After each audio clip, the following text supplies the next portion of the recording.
Hello बच्चों, let's see this let's see this question. So this question says a particle is revolving at 1200 rpm मतलब होता है आपका revolution per minute या फिर रोटेशन पर मिनट कुछ भी बोल सकते हैं, ठीक है, in a circle of radius 30 centimetre, then its acceleration is okay. Option A is 1600 metre per second square, option B is 4740 metre per second square, option C is 2370 metre per second square and option D is 5055 metre per second square. Okay, तो ये आपको देखिए यहाँ पर question given है.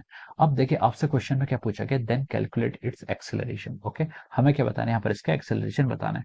तो देखिए बच्चों, इस क्वेश्चन का जो आपका की कॉन्सेप्ट होगा, इस क्वेश्चन का की कॉन्सेप्ट आप लिख सकते हैं. देखिए यहाँ पर हमें क्या बताना है, देखिए हमें आरपीएम गिवन है, सर्कल की रेडियस गिवन है और हमें एक्सेलरेशन बताना है.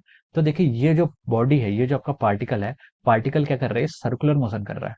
तो सर अगर ये सर्कुलर मोशन कर रहा है तो इसमें कौन सा वो आएगा आपका, या अगर आपका सर्कुलर मोशन कर रहा है और आपको आरपीएम भी फिक्स है, ठीक है, तो यहाँ पर आपका सिर्फ एक ही एक्सेलरेशन ऐड करेगा, सेंट्रीपिटल एक्सेलरेशन. ठीक है, यहाँ पर कौन सा एक्सेलरेशन एक्ट करेगा, सेंट्रीपिटल एक्सेलरेशन. तो वही एक्सेलरेशन हमें फाइंड आउट करना है. तो हम इसका की कॉन्सेप्ट लिख सकते हैं, the key concept of this problem is our centripetal acceleration. ठीक है, यहाँ पर आपका सिर्फ और सिर्फ सेंट्रीपिटल एक्सेलरेशन ही क्या करेगा, एक्ट करेगा. ओके, सो अब चलिए अब हम इस क्वेश्चन को आगे सॉल्व करते हैं. तो देखिए बच्चों, सेंट्रीपिटल एक्सेलरेशन होता क्या है.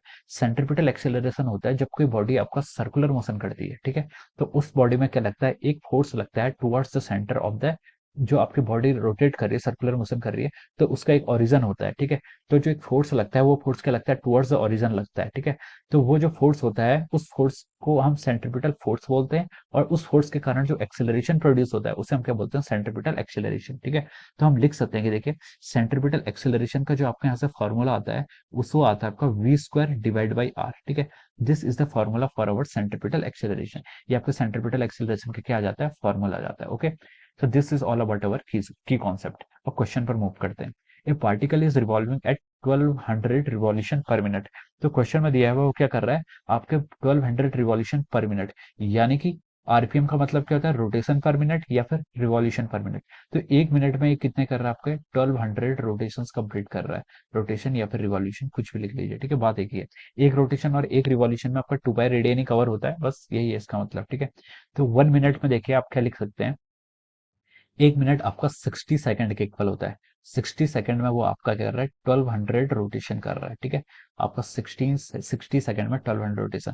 तो यहां से हम लिख सकते हैं कि वो एक सेकंड में कितने रोटेशन कर रहा है, एक सेकंड में वो आपके 20 रोटेशन कर रहा है. कितने रोटेशन कर रहा है, 20 रोटेशन. ठीक है, तो ये क्या है, उसकी फ्रीक्वेंसी है. फ्रीक्वेंसी क्या होती है, number of rotations in 1 second. एक सेकंड में उसने 20 रोटेशन किए. ठीक है, अब मुझे इसका टाइम पीरियड निकालना है, तो टाइम पीरियड जो होता है आपका वो फ्रीक्वेंसी का इनवर्स हो जाता है. ठीक है, तो ये क्या है, देखिए उसकी फ्रीक्वेंसी, फ्रीक्वेंसी 1 सेकंड के रिवॉल्यूशन या फिर रोटेशन. अब आपको टाइम पीरियड निकालना है, टाइम पीरियड क्या हो जाता है आपका 1/फ्रीक्वेंसी. ठीक है, तो 1 हम क्या लिख सकते हैं, 20. ठीक है, ये आपका 0.5 आएगा, लेकिन कैलकुलेशन आपके इजी करने के लिए अभी हम इसको 1.20 सेकंड ही लिख लेते हैं. ठीक है, 1.20 सेकंड आपका क्या आ गया, टाइम पीरियड आ गया. ये आपका क्लियर हो गया. अब क्वेश्चन में उसने क्या बोला था कि कैलकुलेट इट्स एक्सीलरेशन.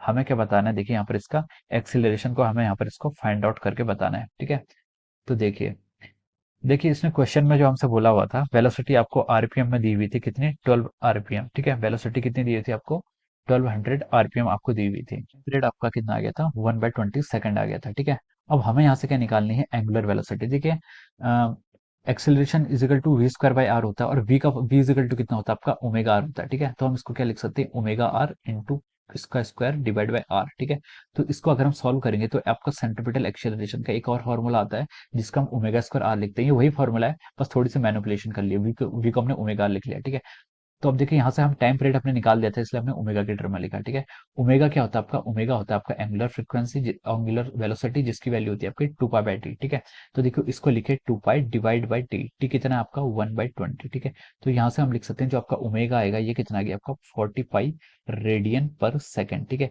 ओमेगा की यूनिट आपको फिक्स याद कर लेनी है. ठीक है, रेडियन पर सेकंड. ओमेगा कितना आ गया आपका, देखिए यहाँ से 45 radian per second. This is our omega. अब देखिए हम यहाँ पर एक्सेलरेशन कैलकुलेट कर लेते हैं. एक्सेलरेशन का हमें मैग्नीट्यूड बताना है. ठीक है, डायरेक्शन तो आपको पता है, टुवर्ड्स इनवर्ड होता है. ठीक है, omega square into r. Omega की वैल्यू कितनी है, देखिए यहाँ से 45, तो आप क्या लिख सकते हैं, 40 पाई का स्क्वायर कर लीजिए इंटू आर. आर क्या होता है आपका, रेडियस. रेडियस आपको 30 सेंटीमीटर गिवन है, यानी कि आप इसको 0.3 मीटर भी लिख सकते हैं. ठीक है, तो ये आपका मैग्नीट्यूड ऑफ सेंट्रीपिटल एक्सेलरेशन आ जाएगा। ठीक है, देखिए 14 का स्क्वायर कर लीजिए, कितना आ जाता है 1600 इंटू आपका क्या हो जाएगा पाई का स्क्वायर को पाई का स्क्वायर ही रहने दीजिए। ठीक है, और 0/3 को आप 3/10 कर लीजिए, ये आप पर है, या फिर आप डायरेक्ट ही मल्टीप्लाई कर लीजिए। चलो 3/10 लिख लेते हैं इसको। ठीक है, कैलकुलेशन सॉर्ट करने के लिए ऐसा लिख रहे हैं। तो ये देखिए, ये आपका क्या जाएगा 10 से आपका 10 कैंसिल, 10 से आपका एक जीरो यहाँ कैंसिल हो जाएगा। ये आपका आ गया 480 पाई का स्क्वायर। ये आपका क्या है, एक्सेलरेशन है, तो उसकी यूनिट क्या होगी आपकी मीटर पर सेकंड स्क्वायर। ठीक है, ये कितना आ रहा है आपके यहाँ से 480 पाई का स्क्वायर। ठीक है, अब देखिए पाई स्क्वायर की जो अप्रोक्स वैल्यू होती है ना, देखिए क्वेश्चन को आप पाई स्क्वायर की अप्रोक्स वैल्यू आपकी 10 के इक्वल होती है। ठीक है, देखिए मैं यहाँ पर लिख रहा हूँ पाई स्क्वायर की अप्रोक्स वैल्यू आप 10 के इक्वल मान सकते हैं। ठीक है, ऑप्शन को क्लिक करने के लिए, लेकिन ये आपका एमसीक्यू है तो आप यहाँ पर 10 डायरेक्ट पुट कर सकते हैं, लेकिन जो पाई की एग्जैक्ट वैल्यू होती है वो कितनी होती है 3.14 इंटू 3.14। ठीक है, आपको यहाँ पर ही कैलकुलेट करना होगा पाई की वैल्यू कितनी होती है 3.14 इंटू 3.14।